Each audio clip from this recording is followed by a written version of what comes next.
What did you learn from Josh? The other way. Has to be the other. I don't remember how to do it either, but It's like this. yeah, but I see, I can see your thumb, bro. Okay.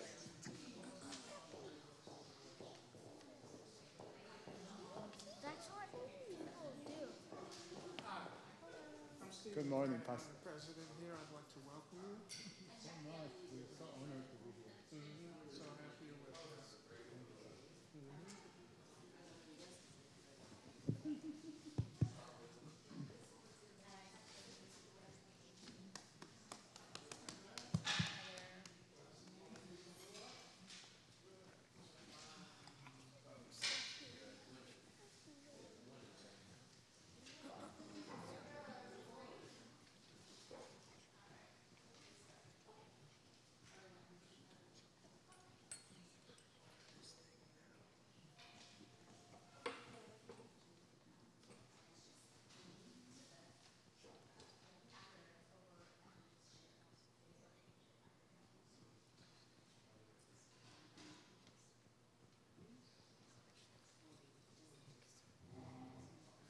We're going to rock the house.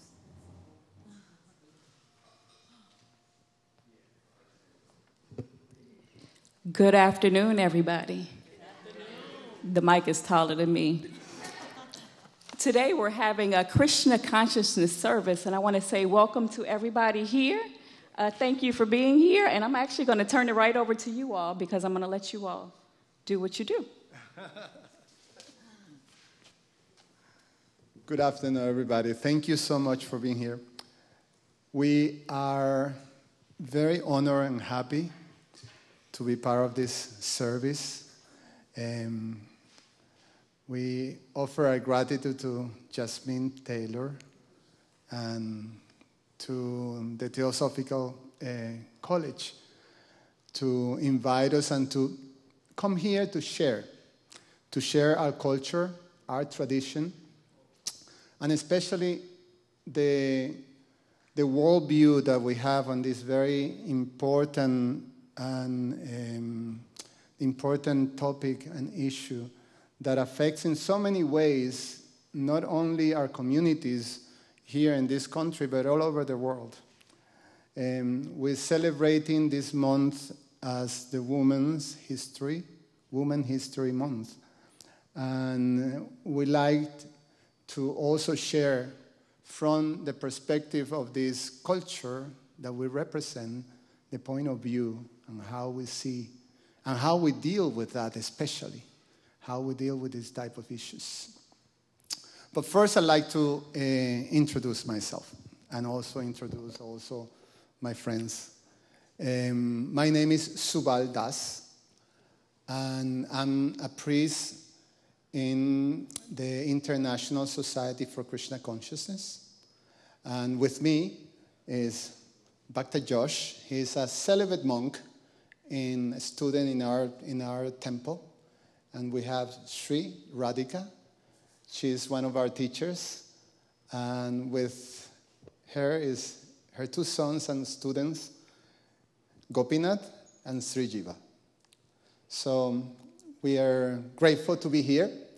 And we represent a very ancient tradition in India, spiritual tradition.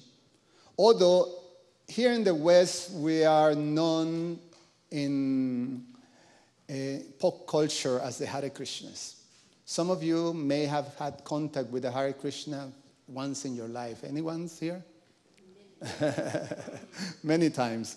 Yeah, we're famous to be in the street chanting Hare Krishna. Sometimes we encounter people by distributing our books, our literature. Sometimes we're depicted as giving flowers and incense and things like that. But the fact is that we belong to a very ancient tradition that is called Vaishnavism.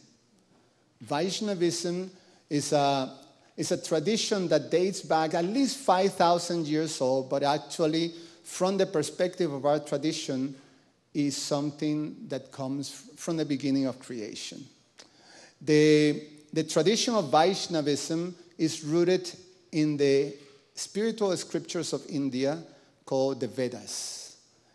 Veda in Sanskrit means knowledge, transcendental knowledge. So Vaishnavism is a philosophical school of thought that understands the absolute truth to be a supreme being, the supreme personality of God. It's a personalist school of thought, much in line with the major religions of the world. We are a monotheistic religion based on that tradition. So in Vaishnavism, let's see how you do this one. Oh, there we go. In Vaishnavism, the conception of the absolute truth in the highest manifestation of the absolute truth, you have both the male and the female aspect. So we understand the absolute truth in this most wonderful manifestation of male and female. And within that manifestation, the highest quality or expression of the absolute truth is love. But the love that is presented, or that is manifested from the absolute truth, it is explained that it's a spiritual love. It's a love that is described in the Vedas with the term ahaituki apratiyata. In Sanskrit means it's a love that is uninterrupted and is also unmotivated. It's simply pure spiritual love. It's love in the purest manifestation. And that's the expression that becomes the essence or is the most essential principle of the absolute truth. And in this divine couple, the male aspect becomes the Visaya Vigraha. Visaya Vigraha in Sanskrit means the object, the supreme object of love. And the female manifestation of the absolute truth is Ashraya Vigraha. In Sanskrit, Ashraya Vigraha means the supreme abode of love. So both aspects, they manifest and they become unified by this principle of pure love. So we have, right from the very perspective of the absolute truth, perfect harmony and unity from diversity. And the element that allows that perfect union is this pure love, pure spiritual love. And that's a manifestation of the absolute truth in the highest form. So from the very origin, from the source of everything, the absolute truth, then everything in the cosmic manifestation, both spiritual and material, becomes governed by this principle. The principle of unity in diversity that becomes bonded by pure love. That is universal. That's what the Vedic scriptures tell us in our tradition. It's a universal principle that governs everything, and we find in everything. So, in philosophy, in the Vedas, the term that is used to define this principle is achintya Veda Aveda Tattva. In Sanskrit, Tattva means truth. Achintya means inconceivable. And Veda, Aveda, means oneness and difference. So the inconceivable oneness and difference of the Supreme Person and his energies. So simultaneously one and different. And thus, according to the Vedas, the principle that governs everything. In general, we cannot see something that is simultaneously one and different. We have to put a little thinking. But in reality, we experience it all the time because it's an underlying principle in everything. For example, the ancient Vedic scriptures tell us like this. When you experience the sun and you experience the energy of the sun, which is the sunlight, you can experience this achintya veda veda tattva. Because the sun, or the source of energy, and the energy of the sun, they cannot be separated. They're one thing. They're one and the same. Whenever the sun rises, automatically there is light and heat. You can't separate the energy from the energetic. They're one. But at the same time, they're different. Because when we open the window in the morning in our room, we say, the sun has entered my room. Because the sunlight, we're experiencing the sun through the sunlight. But literally, if the sun enters your room, you won't be experiencing so much pleasure. You'll be probably scorched in no time. So the energy is different than the energetic, but they're one. So this is the underlying principle. So in the Vedas, there is a perfect balance between the female aspect and the male aspect. The male aspect becomes the energetic, or the supreme source of energy in the absolute truth. The female aspect becomes the supreme energy. In Sanskrit, in the Vedas, they say Shaktiman becomes the supreme source. Shakti becomes the supreme energy.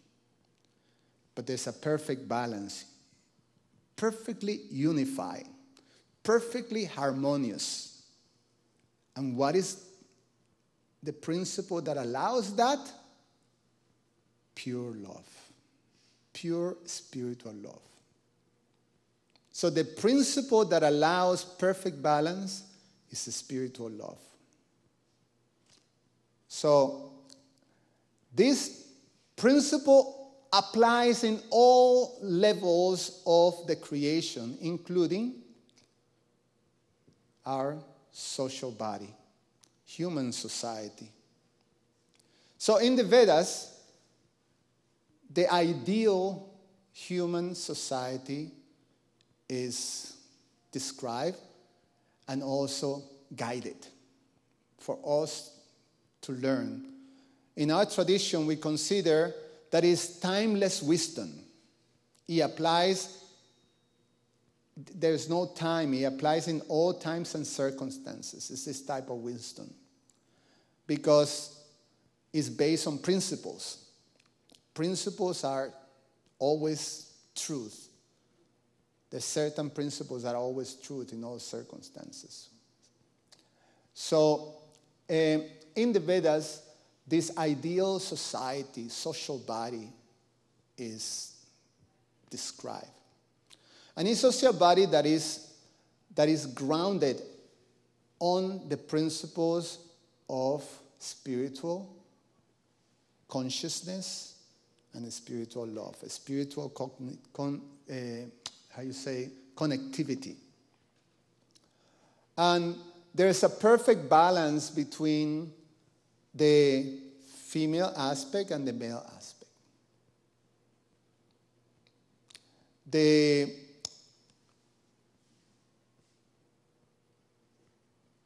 possibilities to achieve a society that is harmonious and balanced have to do with proper understanding, or is based on proper knowledge.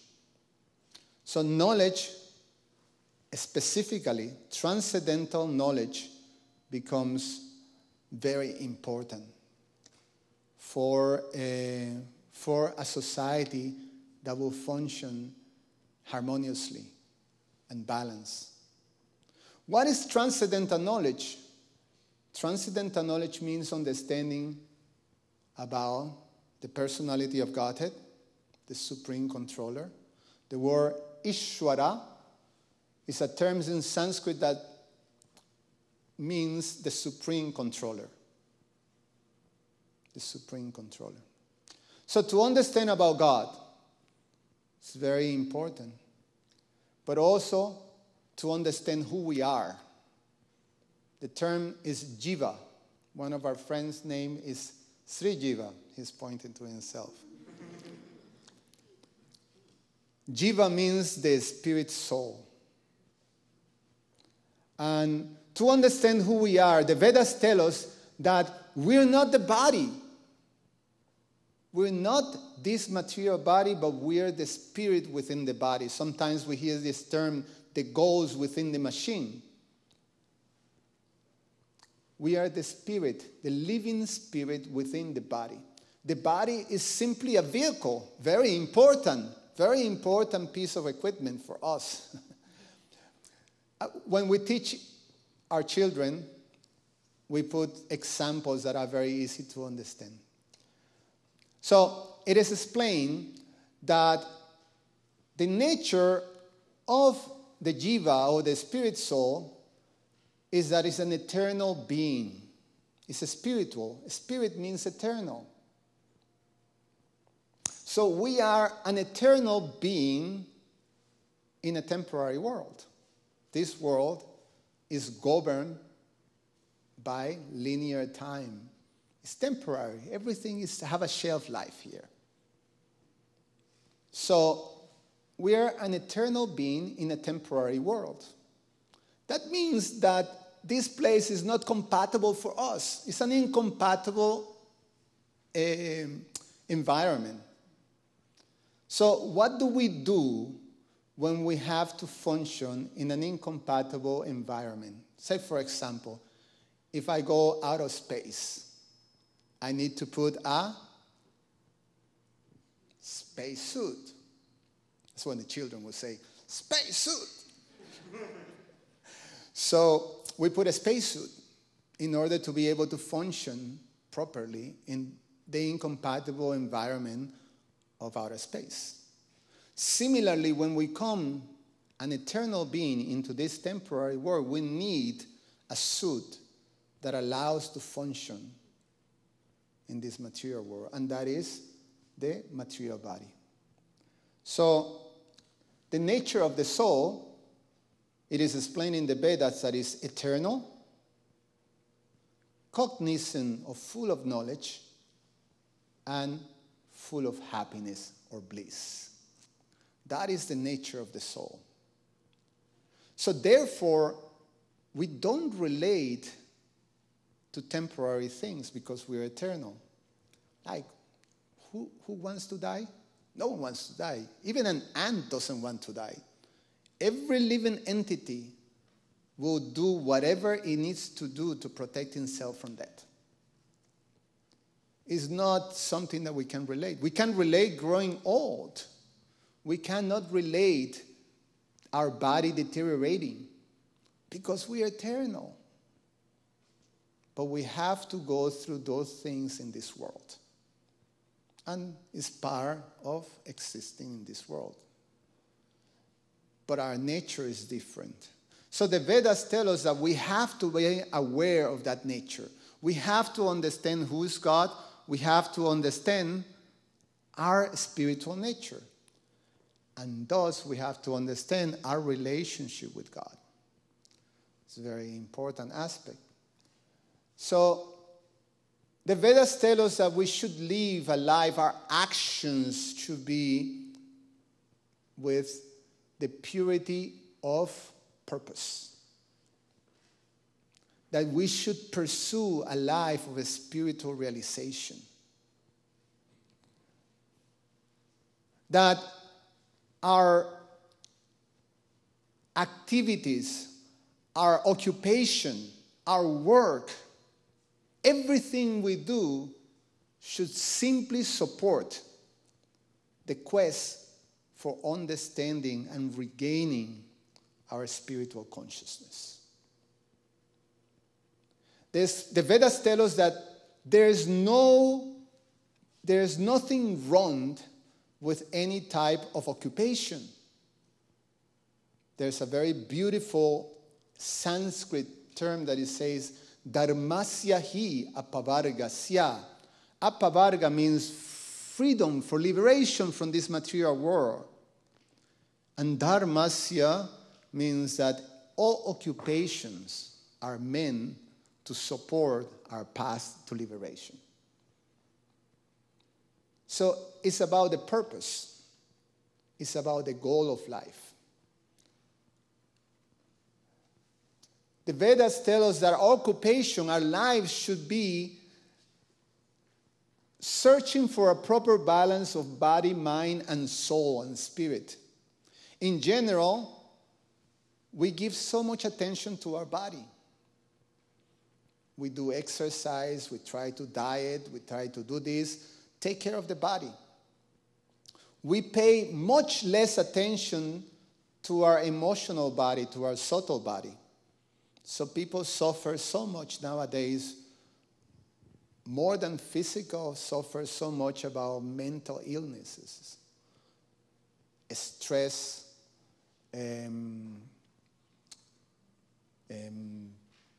all kinds of difficulties, psychological, emotional difficulties, distress, all type of things like that.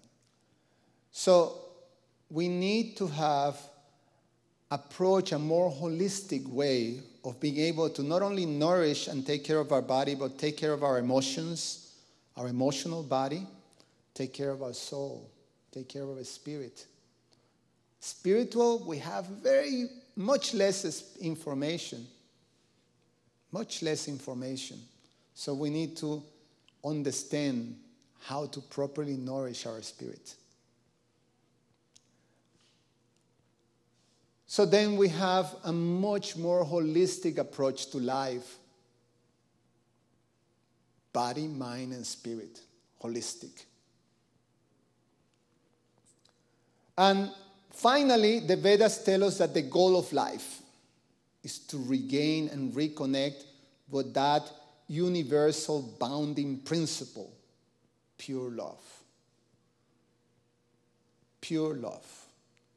The term in Sanskrit is, the goal of life is prema pumarto mahan. Prema means love of God. And pumarto mahan, the supreme, the greatest goal of life is to regain, to reconnect with that pure love.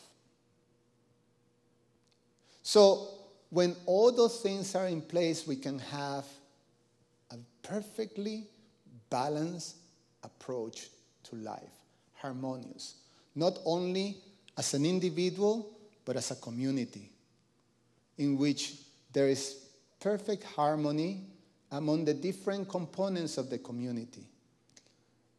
There is not such a thing as discrimination, there's not such a thing as injustice, but there is balance.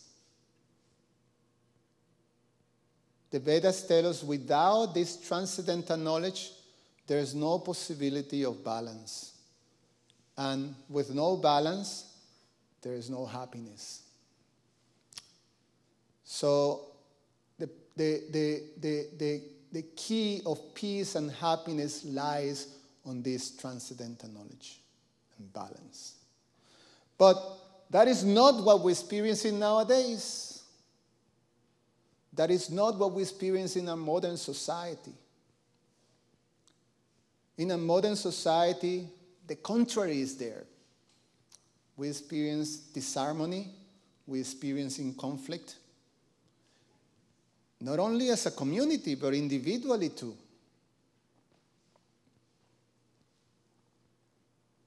There is no happiness. Or at least the happiness that we experience more or less is when there is a break in some miserable situation.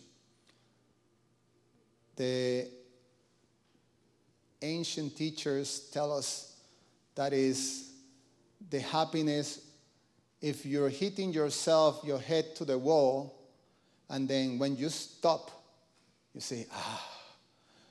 So that is our happiness. A cessation, a temporary cessation of some miserable situation. And that's not a standard of happiness. So we experiencing something. You as a community, as human society, we lost something. There's something that is not in place, and boy, we try. Very wonderful people.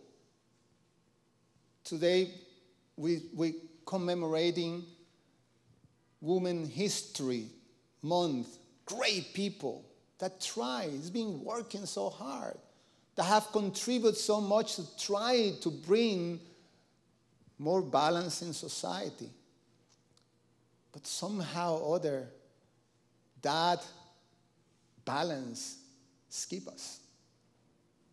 Somehow or other, there is something that is missing to be able to make it happen. So, obviously, the part that our tradition tells us that we disconnect is with that spiritual, universal spiritual nature that we have. So without that, then what we live off with all these different, because we talk about gender inequality, but it's not only gender inequality, it's just one aspect of a much, much greater malice that we're experiencing in the world. Gender, race, age, sex, religion, nationality, even religion.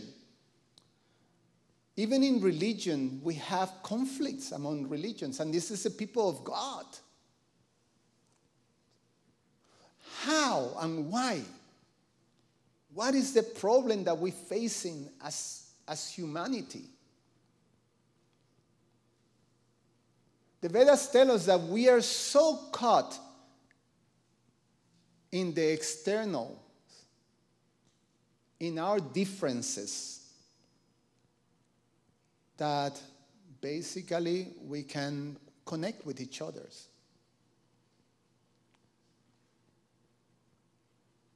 The principle of unity in diversity that becomes bonded by pure love, well, you take that pure love and then you have diversity. And we try artificially to make unity without that bonding, and it doesn't work. It doesn't work. It's not being, we don't like to be negative, but we have to be realistic. Something is not working. So, we live with a world that is broken and with a society that is broken. And we, as conscious peoples of this world, we have to come together and not only heal ourselves, but heal the world. And that is the call that we have. We have to regain again that unifies us.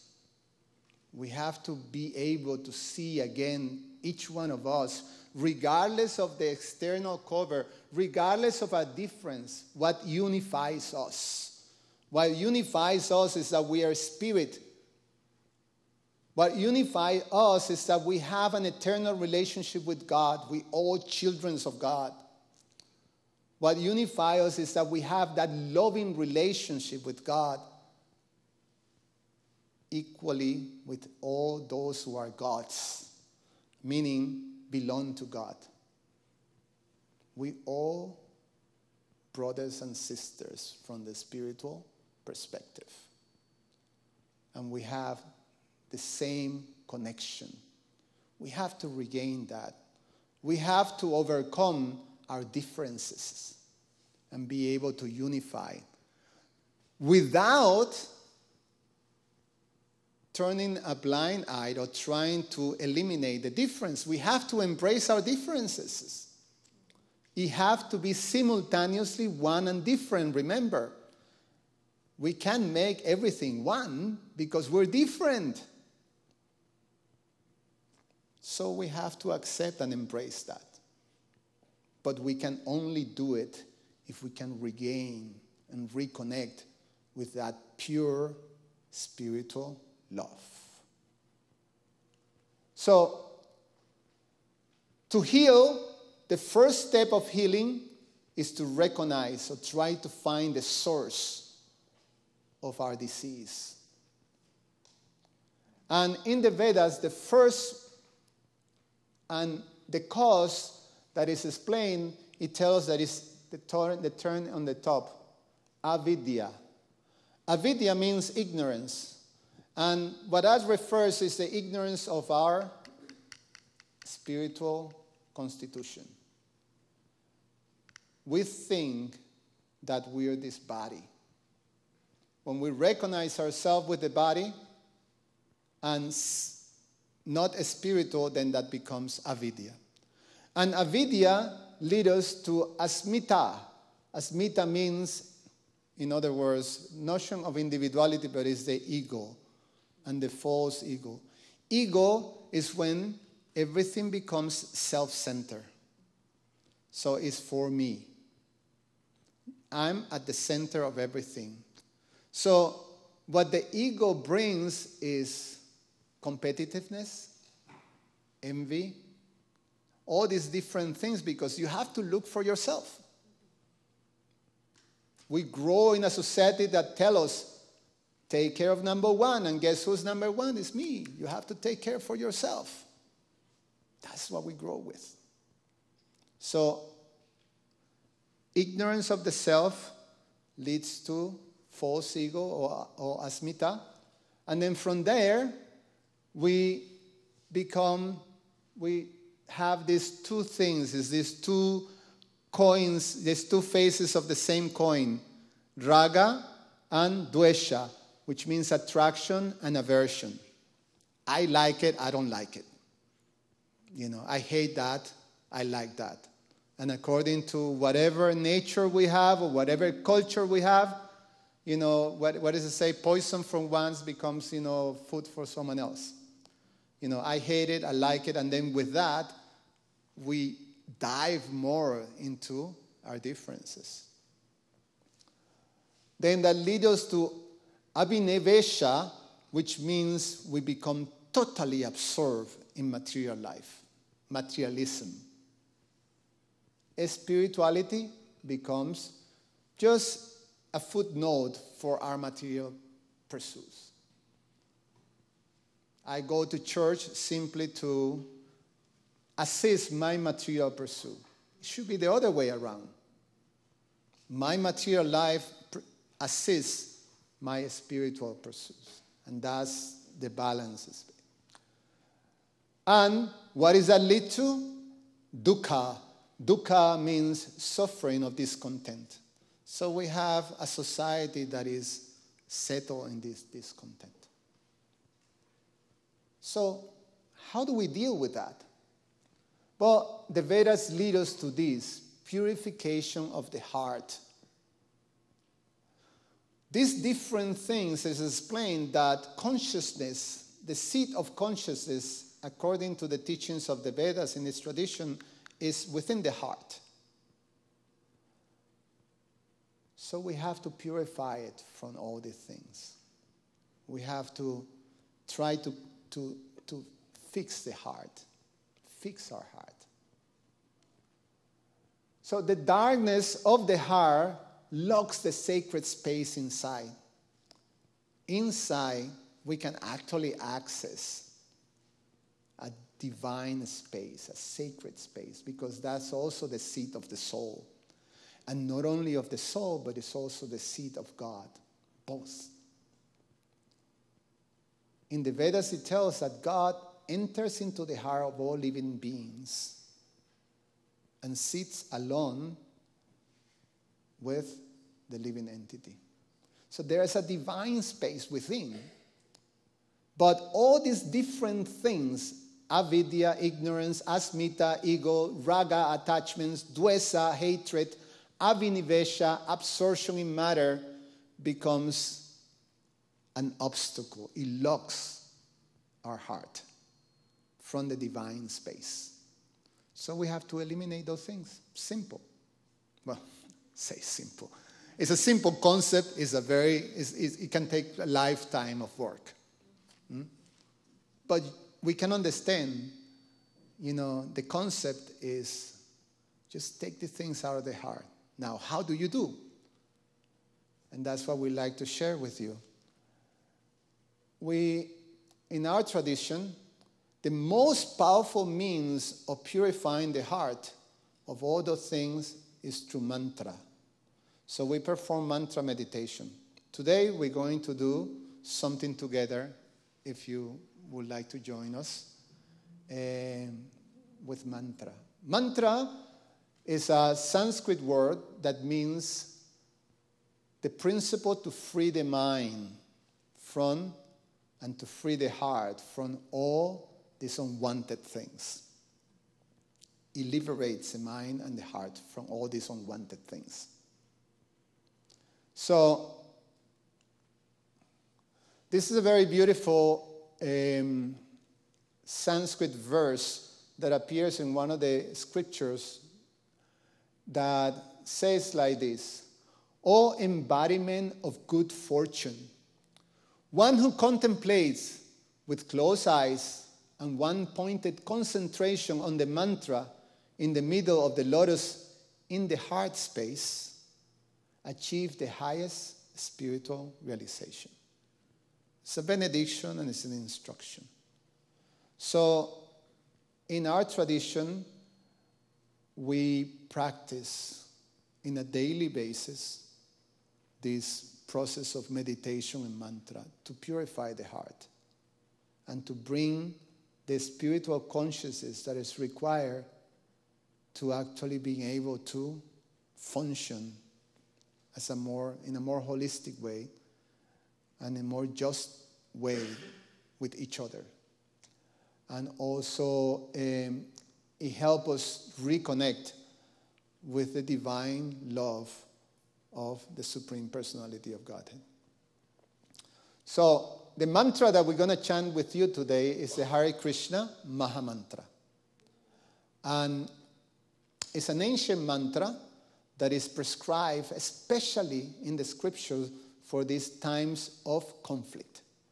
It's a very powerful mantra, therefore it's called Maha Mantra. Maha in Sanskrit means the great mantra for deliverance. So the mantra is comprised of 3 words: Hare, Krishna, and Rama. Hare addresses the female aspect of the absolute truth. So address the supreme energy, the devotional energy of the Supreme. Mother Hara. Krishna is a name of the absolute truth. Both Krishna and Rama, they're names of the male aspect of the absolute truth. And Krishna means the all-attractive person, and Rama means the reservoir of all pleasure. These are names of God in Sanskrit. And then we chant in this form. It's a 16-syllable mantra, and it's simple, so we're going to chant together with the instruments. We do a little performance. I have my friends Gopinath and Srijiva that like to dance too. And I'd like to invite you to possibly to dance. But we do it like this. I'm going to lead you into kirtan. We call this kirtan. And it's a meditation. We have, in a daily basis, these two types of meditation that we do with mantra. One is personal. We do it with beads. And some of us practitioners, we do it like 2 hours every day, very early in the morning. But we also do it as a community. So as a community, then we do it with instruments and involves people expressing their happiness by not only chanting but also dancing. So, but I'll let you choose that.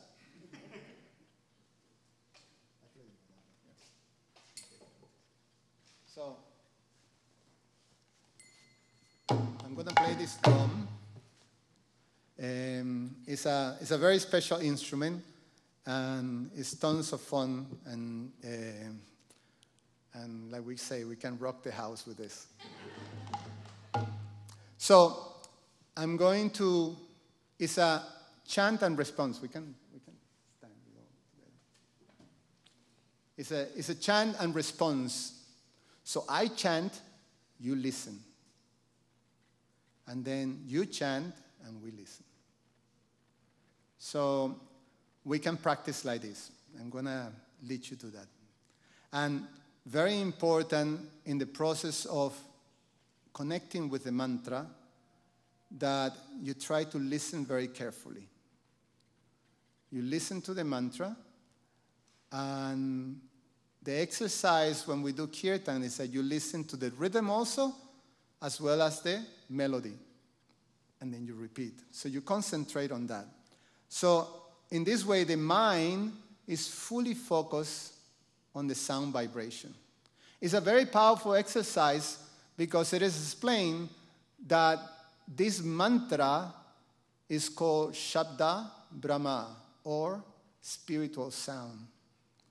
So in the Vedas, it tells us that when our consciousness that is right now affected by all these material things like attachments and aversions and ego and all these things, when our consciousness comes into contact with the spiritual sound, it becomes spiritualized.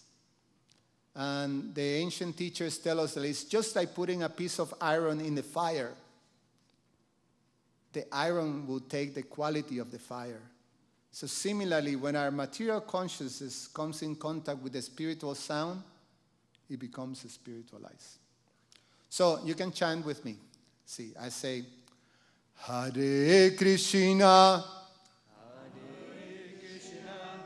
Hare Krishna, Hare Krishna,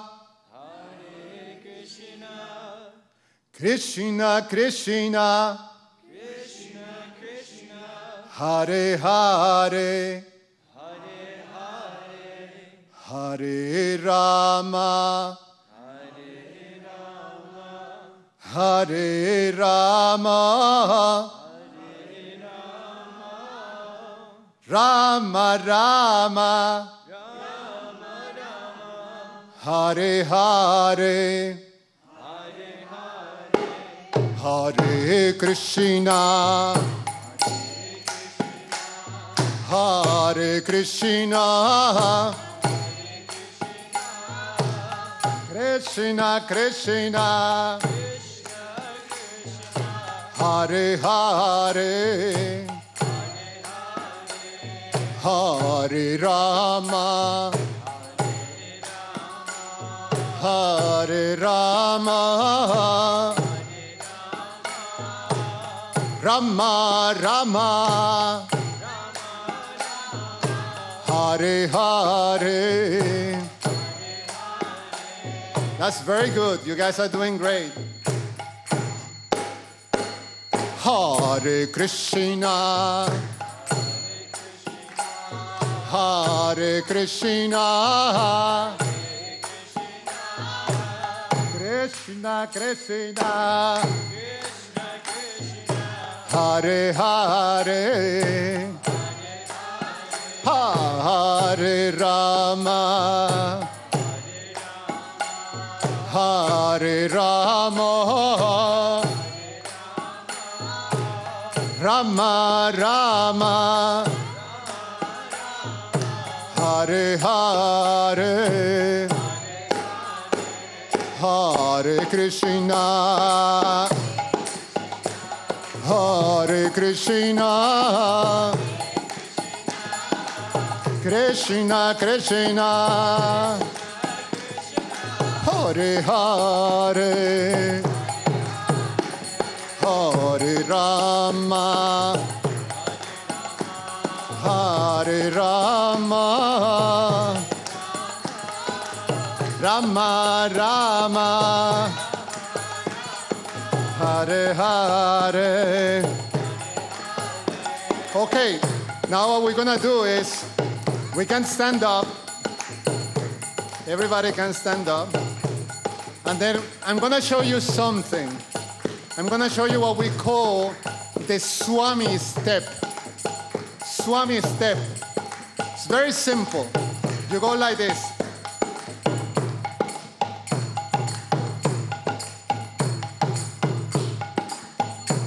That's it. And now, if you want to make it better, you can raise your two arms. Very nice. And then, now we can chant. Hare Krishna, Hare Krishna, Krishna Krishna, Hare Hare, Hare Rama, Hare Rama, Rama Rama, Hare Hare, Hare Krishna, Hare Krishna. Everybody, Krishna Krishna, Hare Hare, Hare Rama, Hare Rama, Rama Rama, Hare Hare.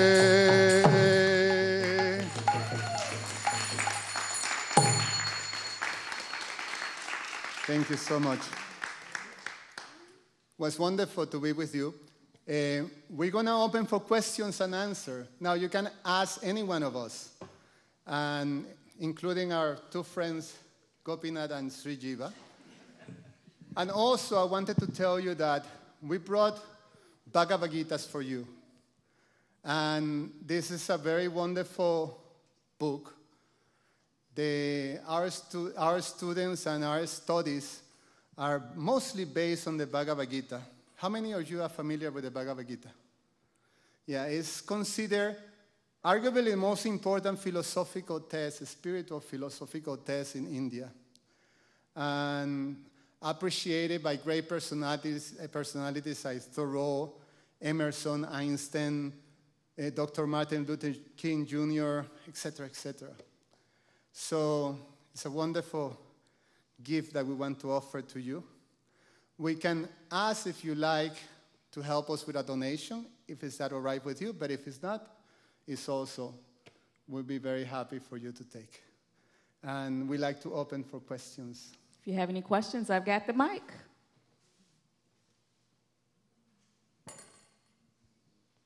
You have a question? If I could ask you a question, what would you want me to ask you?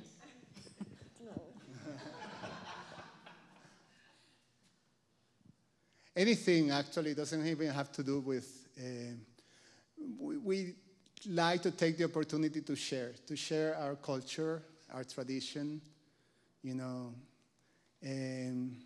We have a little bit of representation. Josh is a young student that I have taken to monastic life, and he's traveling for different parts of the world for the last few years, learning and dedicating himself. I've been for now 36 years. My background is I'm from South America, Venezuela. It's a little bit of a mess right now there, sadly. But I came to the U.S. to study music And I been involved in this tradition since I was 22 years old. Now I'm 57. Sri Radhika and her husband, they are also practitioners for quite some time. And they're raising the children, very beautiful children. They're homeschooled, but they're very, very bright. So she is a wonderful example of a lady in this tradition. So anything that you would like to know about us and our tradition, we'll be very happy to share.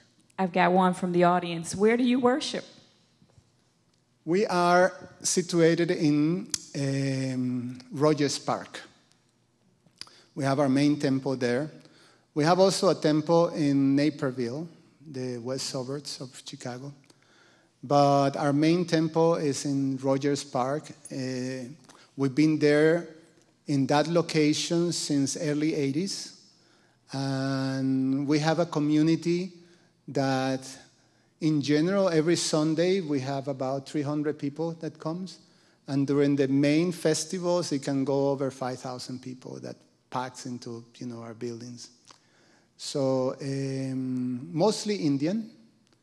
The Indian community finds a beautiful place of worship in our temples. But also we have Westerners like myself and Josh feel very much attracted to the philosophy and the culture. So we take it like that. I would like for the young men to just take the mic and say their name and how old they are. And if they go to school, what school they go to? Homeschool, okay. What's your name? My name is Gopinath, and I'm 8. Thank you.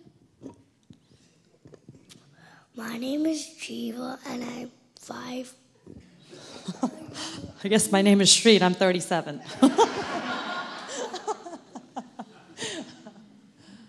Any questions? Anything? If there are no questions, we got one over here. What does parenting look like for you in the tradition? And how do you spiritually, or how do you translate that knowledge to the youth as their mother? It's for me. Thanks. Thank you for your question. So, we believe that the most important aspect of parenting is character development, and character cannot be developed in the absence of religion or a conception of God. And so that is at the forefront, the core, the front and the back and the left and right of our parenting our children in Krishna consciousness.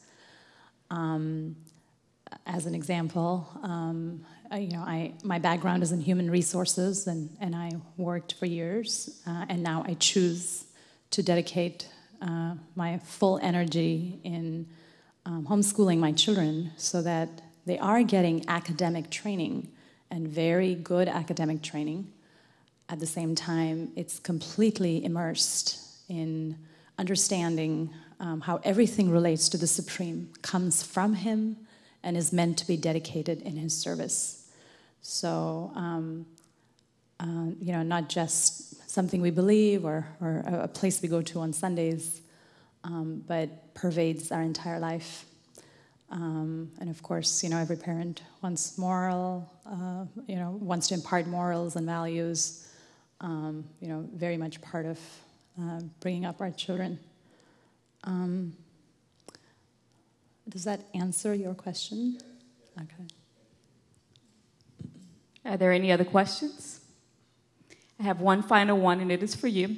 The importance of food in your tradition, because now we have food next door, so we're transitioning to eating. So I'd love for you to tell me the importance of food, and then if you would do your prayer over the food. Beautiful. I'm going to pass that to Josh. He's an amazing cook. It's one of his things.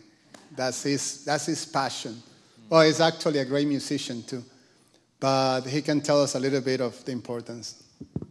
Well, being one of the most visceral and direct connections we have to our bodies, the need to eat, it's very important that we take that form of gratification and make it into an offering back to God in gratitude and in saying that I'm appreciative for this, and also making it, we kind of take it a step further, because every religion has that.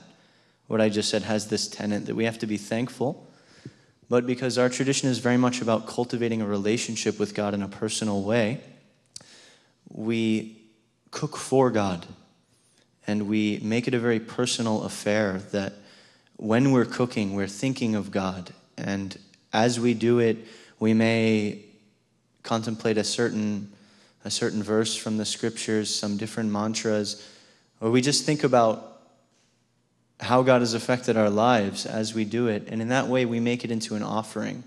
And then we offer it to God with special mantras, and we pray to him, you please accept this, and then we take that. We call that prasadam. The word prasadam in Sanskrit translates directly as mercy. So anything God touches directly is his mercy. And so we wait for him to do what he will with it, and then we take what's left over. That's how we spiritualize this very necessary activity. All right, so we would ask that you all join us next door as we will pray over the food there. Is that what we'll do? Yes. Okay, we'll pray over the food next door, but I just want to say thank you to all of you. What a wonderful service. All right, so if we have guests, I would ask that you all line up first, and then we'll have you all come over as well to pray over the food, and then we'll eat. We have food that is from the ISKCON temple, so we have catered food from there.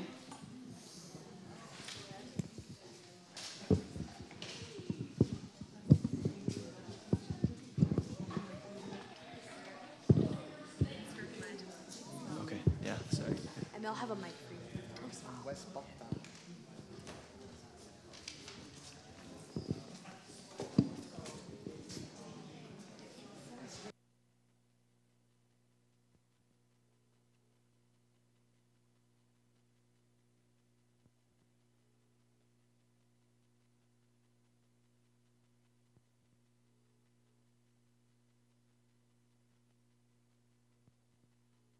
If you have an announcement, please make your way to me at the mic over here in the dining area.